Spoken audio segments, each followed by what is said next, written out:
This is Solo Movie Dates, a podcast for people who love movies and especially love seeing them alone.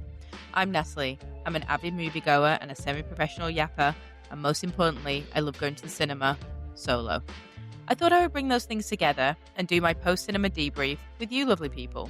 So, if a walkthrough of a film a week with some pop culture and silly jokes thrown in sounds like your kind of fun, come, sit down, go for a walk, tidy the house, whilst we go on our little solo movie date.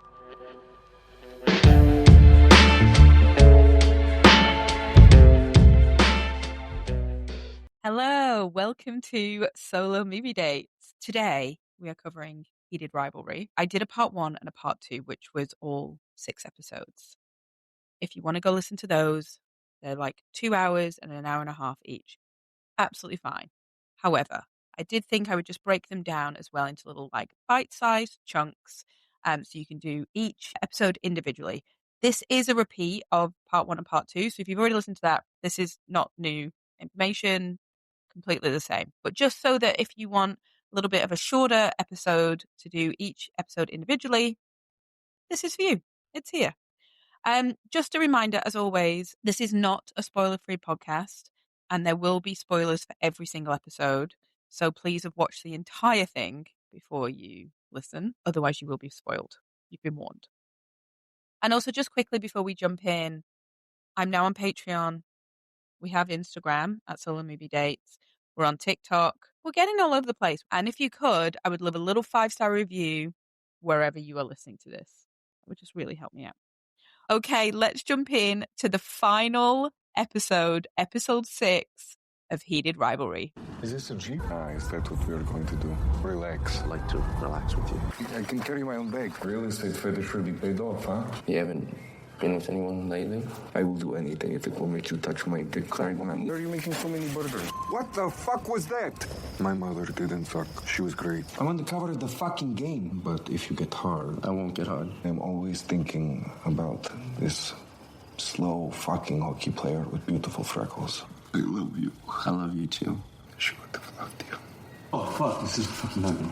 Oh, they don't know I play for Boston. He's visiting and we're Lovers. No, Since your rookie season. No, it's not true. Since before that. not helpful. I'm so proud of you. You would leave Boston for Shane? Trying to be loyal to me, not Boston. My boyfriend? Yes. I think so, probably. Since rookie season. Summer before. Okay, we open with Scott Hunter, and he is giving a speech about the night that they won and how much it meant to him to be open and honest and share that night with the person he loves. Kip is watching this in a gay bar. I love it. But yes, Scott is obviously talking about the fact that like more headlines were made about the fact that he came out as gay than the fact that they won the cup, and he couldn't imagine not sharing that with the person he loves in the same way that everyone else gets to. And we just love Scott Hunter. We love him. I really hope that they end up in season 2 as well, actually. And I really hope that he becomes someone that I think Shane in particular, because they've had a bit of a relationship, can talk to. But we'll see, we'll see what happens. It is summer 2018. It's been 9 years.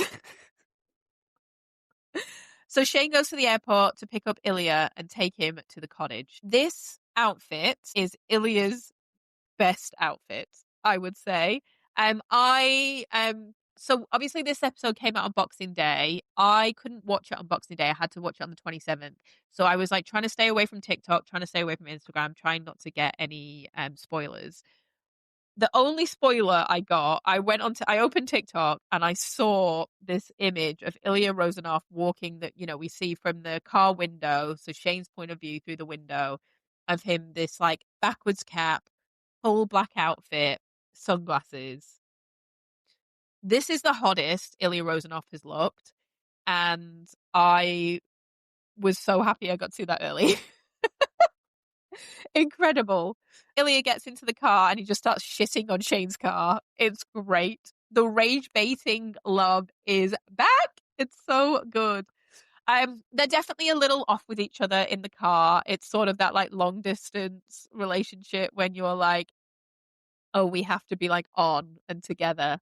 And then Ilya, he says, I'm I'm sort of looking forward to relaxing with you. And I do think there's a little bit of like an essence in this that I think Ilya feels like maybe this is a bit of like a dirty 2 weeks for Shane. And like he just expects them to be having sex the whole time. And it isn't really about romance, even though Ilya has told Shane he loves him. Shane doesn't know that.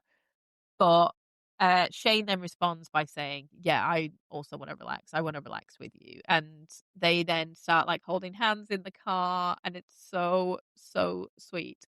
The one fun comment I saw somewhere was like the fact they're not fighting over the radio is like the least gay thing they've done. I love it. Shane also is like, okay, so I've stocked the house. We don't have to leave if we don't need to. And he just creates this safe, caring space for Ilya, which he's just like never had before. Like, if you think about Ilya's life, it's like he's lived in Boston and he's been a professional hockey player who's really like locked in. He's spent his whole career just like making sure that he wins. And then he spends his summers at home in Moscow where everyone fucking hates him. And that has been his life for the past 9 years. And when he's playing hockey, he's so worried that like his dedication is not good enough and that he's lazy, like his dad said, and everyone's just going to reject him if he loses. And it's just like for him to be going to this spot where there is no requirement for him to do anything. Like it's just him and Shane, and they're going to hang out and they're going to have sex and they're going to eat food and they're going to like play games or whatever. I love it. I love that Ilya gets this. We also find out that Shane told his parents he went to a silent retreat. I don't really know why he did that, but his parents are in his life quite a lot, so I suppose it's like the one opportunity for them to be like, oh, we won't text him or whatever. We then get to the cottage, and Shane gets Ilya's bag, which Ilya is like, I can do it, and he's like, yeah, but you have broken ribs, so like, no, I'm gonna carry your bag. I love it. It's so great.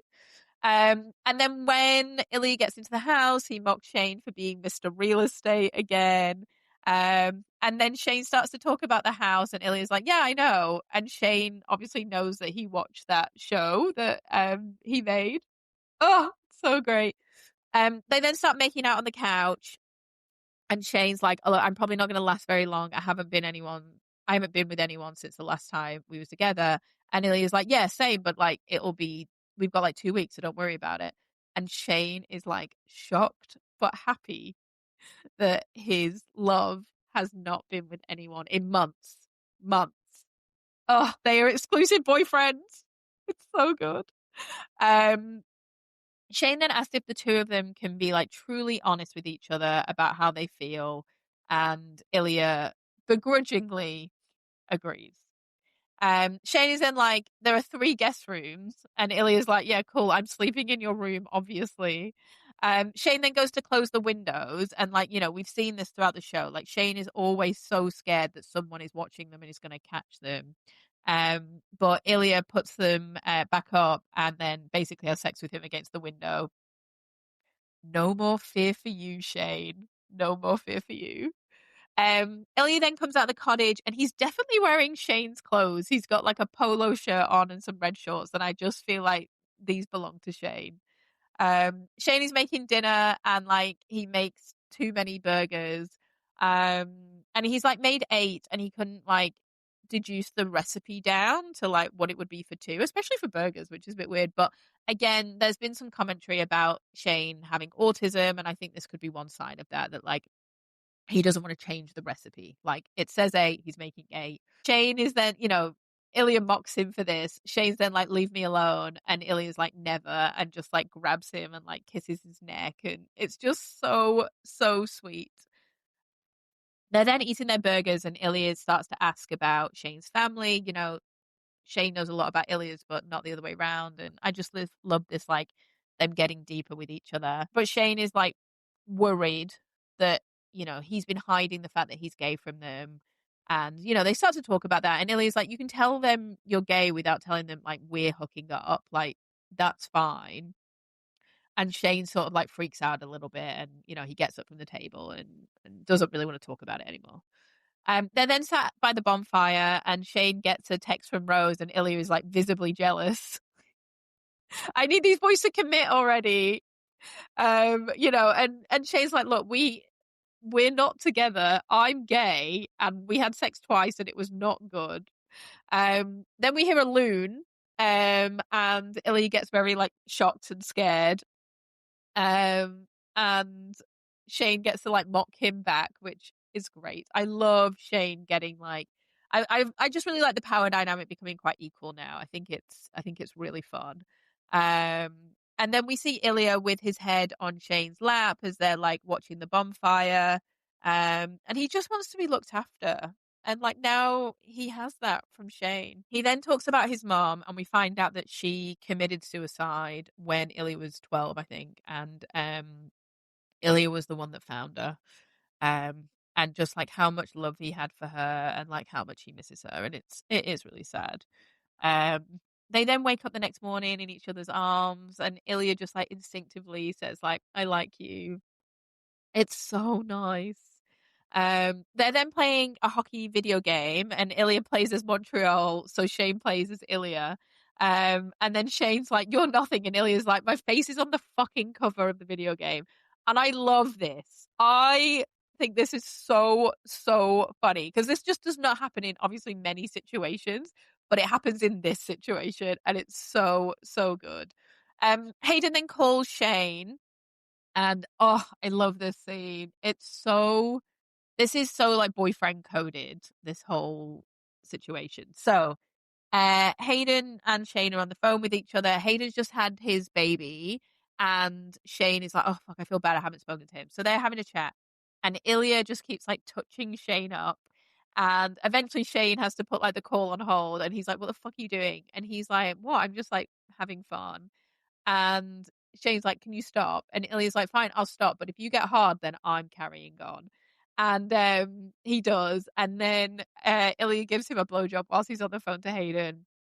And yeah, like I said, this is so like, it's so fun. And there's a bit where he like slaps Shane in the face, which apparently was like improv by Connor. And I just love this. It's so sweet. It's like daylight. And I think that's the other thing, actually. All of the sex scenes are in the daytime at the cottage, actually. And all the other sex scenes prior to this have been primarily, interesting. Sorry, I hadn't thought about this. Episodes 1 and 2, all the sex scenes were at night. I talked about it in part 1. They were beautifully lit. They were in these like dark, dimly lit, beautiful hotel rooms. And then as we get into episode 3, every sex scene we've seen has been during the day, actually. At Ilya's house, both times during the day, and then at the cottage during the day. Just as their like intimacy grows, so does their ability to have sex during the daytime. So good. But yeah, I just feel like this whole like blowjob, like him on the phone thing is not, I don't know, it doesn't feel like something a casual hookup would do. It feels like two people who are very like secure with each other would do and find it funny. Also, Hayden definitely thinks he's at the cottage with Jane, right? Like, he knows that something is happening. He obviously doesn't know it's Ilya that's there, but he definitely, I think, thinks, sorry, not Jane, he thinks that Lily is there. Shane then, like, hangs up from Hayden, and he's like, oh my God, that was so hot. Why was that so hot? And Ilya's like, because you like being bad. And Shane says, no, I did, but, like, not anymore. Like, that's not what this is about. Ah, so good. Ilya and Shane are then playing football, and I just love them like being friends and hanging out. Like, it's just so good.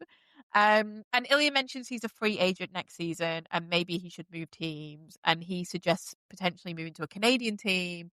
Um, Obviously so that he can be closer to Shane, but also so that he can like get rid of his Russian passport, because he doesn't want to go home ever again. It's then nighttime, and they're like sat on the couch with their like feet touching. And I did see that apparently they didn't really know that they had done that. But again, it was just something that came up organically. Ilya mentions he might marry Svetlana. And similar to the episode before, Shane has this like slight tear in his eye and like is visibly upset by this. Eventually Ilya says, like, I've been with many women. And Shane's like, yeah, I fucking know. Like, stop talking about this. And I think Shane, has a bit of a feeling that they've like gone backwards, like they were past having to have conversations like this. But then Ilya sort of like turns it around and he's like, every time I was with them, I couldn't stop thinking about this slow hockey player with beautiful freckles and a weak backhand. Oh, I love this. I love Ilya being open and telling Shane like he loves him whilst also rage baiting him. Shane then is like, well, you always thinking about me. He doesn't ask it that directly, but like, is that a problem you want to fix? And Ilya says, I never want that problem ever to go away. It's so sweet. And then Shane, so I think I was talking about this last in episode 5, but like, you know, Shane sort of just takes the battering a little bit from Ilya. Like when Ilya starts to talk about women, he's just sort of like, okay, fine, whatever. At this moment, Shane is like, don't marry Svetlana. I don't want you to do that. I don't want you to bring it up ever again. We'll figure something else out. Don't do that. And he is like very, very visibly upset about this conversation. And it is the first time that Shane tells Ilya about his feelings about him talking in that way. And it's so great. We're getting to a really, really good place. They are asleep in bed and Shane wakes up Ilya, who is like out of it, and he's like, what the fuck is going on? And he's like, I think you should go play for Ottawa. And basically his plan is that, they'll be 2 hours away from each other. They can sort of like dispel this like rivalry between their teams. They can let some like younger people come through and maybe they have a rivalry and they can sort of fade away a little bit. And then maybe they can start a charity together for something they both care about. And then they can be seen together and people just assume that they're friends. And then he's like, you can become a Canadian citizen. And then once we're retired, like maybe we could be together. And I mean, it's a good plan. It's a good, like, your uncle and his friend lived in the same house, It's really nice. But it is really fucking upsetting that is the solution to this problem in 2018. It's so fucked. Ilya is a little bit like, you're thinking really far ahead to like retirement. And he's like, is that what you want for us to be together? And Shane says, yes. So much so that it scares me. We're getting deep, guys. We're getting in. They then start like kissing and cuddling. And then in Russian, Ilya says, I love you. And then, which obviously he said previously. And then he repeats it in English. And they both sort of like freak out. And then Shane says it back. Oh, their honesty pact worked. It worked. Oh, it's just such a beautiful moment. And Shane like doubles down. He's like, I love you so fucking much. And oh, I love it. I love that this is where we got to. It's been 9 years. It's been 9 years, but still, this is so nice. They're then like just sat outside and they watch the sunrise and it's really, really beautiful. They then have sex and Shane says, Shane's like, how did we let this happen? And Rosanna says, we were both very stupid. Oh, it's so sweet. Afterwards, Shane is like, well, maybe we could start a hockey school and we could give the money that it makes. So this is for their charity idea. Give the money it makes to mental health organizations and suicide prevention. And Ilya says, she would have loved you. Obviously talking about his mom and like, his mom never got to meet Shane, but like she would have loved him in the way that Ilya loves him. And just Shane thinking about Ilya, like he's like, this is something that you would also care about and let's do this. They're then like playing in the lake and being silly, and then they come towards the house and they start making out against the glass door, and like they're like aggressively making out. They turn around and they see Shane's dad is in the kitchen staring at them. Shane's dad then runs away and Shane just has this like complete meltdown. And he's like, this is my worst nightmare. I've been lying to them for so long. And, Ilya manages to calm him down. And he's like, I think it's time to be honest and just like make this real. And Shane is like, okay, yeah, fine. I'm going to go to their house. And then he's like, what the fuck am I going to say? And Ilya's like, shall I come with you? And so they both go to Shane's parents' cottage, which we found out from that documentary show or whatever that they live 10 minutes away. The storytelling. Oh, it's so good.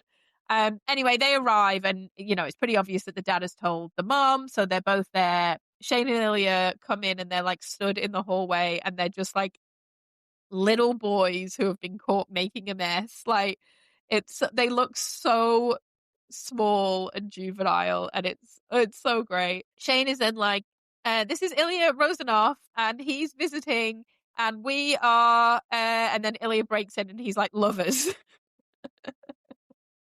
And then Shane is like, I love him. I'm in love with him. And the parents are like, fuck, okay. They then sit down at the table and Shane's mum is like, look, we thought you might be gay, but we had no fucking idea that you were with Ilya Rozanov. And like, they're sort of a bit like, you haven't had a girlfriend and we know you quite well. And like, we'd always had a bit of an inkling, but like, this wasn't it. They then ask how long it's been going on. And, the dad is a bit like, oh, the All-Star game. Like, you guys had so much chemistry. And Shane like, no, before then, rookie season. And Ilya's like, no, the summer before. Ilya is so unserious. I love it. And I just feel like his parents are like, you've been in a 9-year relationship. They then are a bit like, no, like we've just been like hooking up for a lot of that. It's like, it's so awkward. It's so great. Anyway, then the mum is like, I need to get a drink. The dad then gives Ilya some vodka and he's like, yeah, I actually only get the Russian stuff. Oh, I love the bonding. It's so nice. And then, yeah, Shane's mum is like, okay, so then what is the plan? Like, you keep this a secret until you retire. And the boys are like, yeah, like 1,000%, that's our plan. And the mum is us. Like, she's like, no, like, you can't do that. Like, that's so fucking sad. Like, there has to be a better solution than that. And, for them, there isn't. But I'm hoping we find one. I really am. And then they both confess that they've only ever loved one person, each other, which I don't think Shane fully knew about Ilya. So it's another very sweet moment. Shane's mum then goes outside and Shane comes to find her. Oh, it's so well done. Shane says he tried really hard not to be gay, but he can't help it. And obviously he goes out to see his mum thinking she is not okay with the fact he's gay. And he's like, I tried my best and I couldn't not be gay. And his mom is like, oh my God, like that is not why I'm upset. She accepts him straight away and she's like, you have nothing to apologize for. And like, she wasn't anywhere near upset about the fact he was gay. She was upset that like she hadn't created this like safe space for him to be honest with her in. And then she's like, look, I'm just so, so proud of you. And like, will you forgive me for not having created this space? Oh, Una Hollander, we love you. We love all the women in this show. Oh, she then like turns into full momager mode again. And she's like, okay, what's the plan? What's the plan? And then they make pasta and, everyone's eating. A funny tidbit, I'm sure everyone's seen this, but apparently, they weren't really supposed to be eating the pasta. It was very like, maybe a couple of bites here and there. Connor's story, 2 things. One was that like he was like, oh, I feel like people never eat in TV shows and it looks so unrealistic. So he said to Jacob Turney, he was like, I'm going to eat. But then Jacob Turney has also come out and been like, I also think it's because Connor's story didn't have to take his top off again. And he like had been on a very strict diet for a long time to look as incredible as he does. And I feel like he just was like, I'm going to down like 10 bowls of pasta. And he is shoveling that pasta into his mouth. It's so good. But I also think like, It is really funny, but I also think it shows how comfortable Ilya is in this setting. Like, he has a family to be around and he can just be freely himself. And like in Russia, he's so like stoic and silent. And here he's like silly and fun. And he is downing this pasta like no one is going to judge him for it. And it's such a beautiful change in how he normally is in family situations. It's so great. Unit is then like, let's prepare a statement and we'll reach out to the premium brands. And Shane's like, look, calm down. I don't want to come out. We want to have a future. And then Ilya tells them that he's thinking about moving to Ottawa, and Shane's mom is like appalled. And like she's appalled that he's being like disloyal to Boston. And like Shane's like, well, he's being loyal to me, like not to Boston. And there's this like really funny moment where like Shane is like, oh, she's just so obsessed with hockey, and Ilya's like, yeah, I wonder where you get it from. Like, you guys are the same. Anyway, Shane then like has a full freak out and like puts his head on the table and just doesn't know what to do with himself.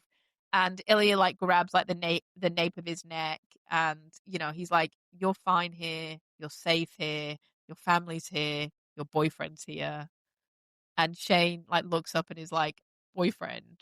And Ilya is like, yes, I think so. Probably. Yeah. Yes! Boyfriends! They're boyfriends! Oh my god, thank God. Finally. They then kiss in front of his parents, and his mum says, since rookie season. And the dad says, the summer before. Oh, it's so good. The parents then see them out and they're like, we'll come over with some food and hang out. We'll see you in a couple of hours. And they're just like so lovely and supportive. And like Ilya has a real family now and people to take care of him and not make him ashamed or sad. And Shane isn't lying to his family anymore and gets to be truly himself and has stability and a boyfriend. Oh, I could cry. I might cry. Oh, it's so good. We then see them drive back to Shane's cottage, and we just get this like beautiful scenery and the two of them in the car just like hanging out. End of episode. End of show.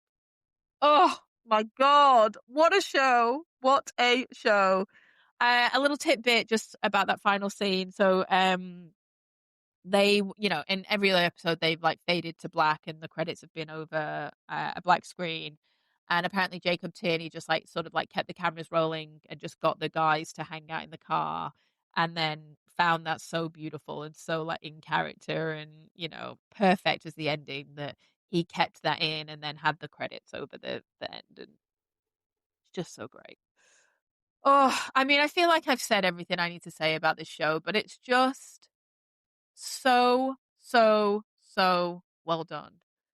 Every moment in this show has a place, has a purpose.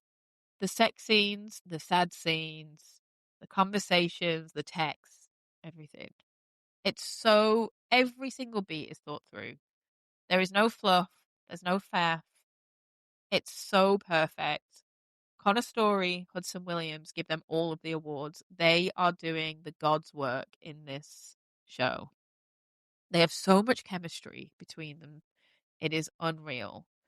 And I'm just so proud of the two of them. I'm so proud that this little gay hockey show has become the biggest show on the fucking planet. And it really is just something we needed right now.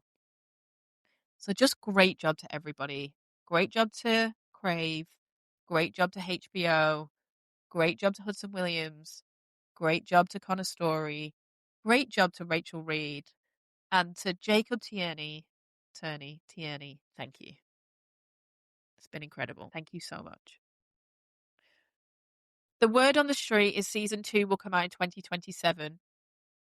I really hope they don't fuck it. And I'm sure Jacob Tierney is feeling the exact same thing, because I don't think he thought it was going to get a season 2, and I don't think it was going to get the hype. He thought it was going to get the hype that it has, but just excellent job all round. So yes, that has been Heated Rivalry, and this has been Solo Movie Dates. That's a wrap on today's date. If you've gotten this far, a little follow, a review, wherever you're listening would be absolutely amazing. And please come join me over on Instagram at Solo Movie Dates Podcast, where we can talk about pop culture, movie news, and what films I should cover next. Thank you so much for listening, and I'll see you on the next Solo Movie Date.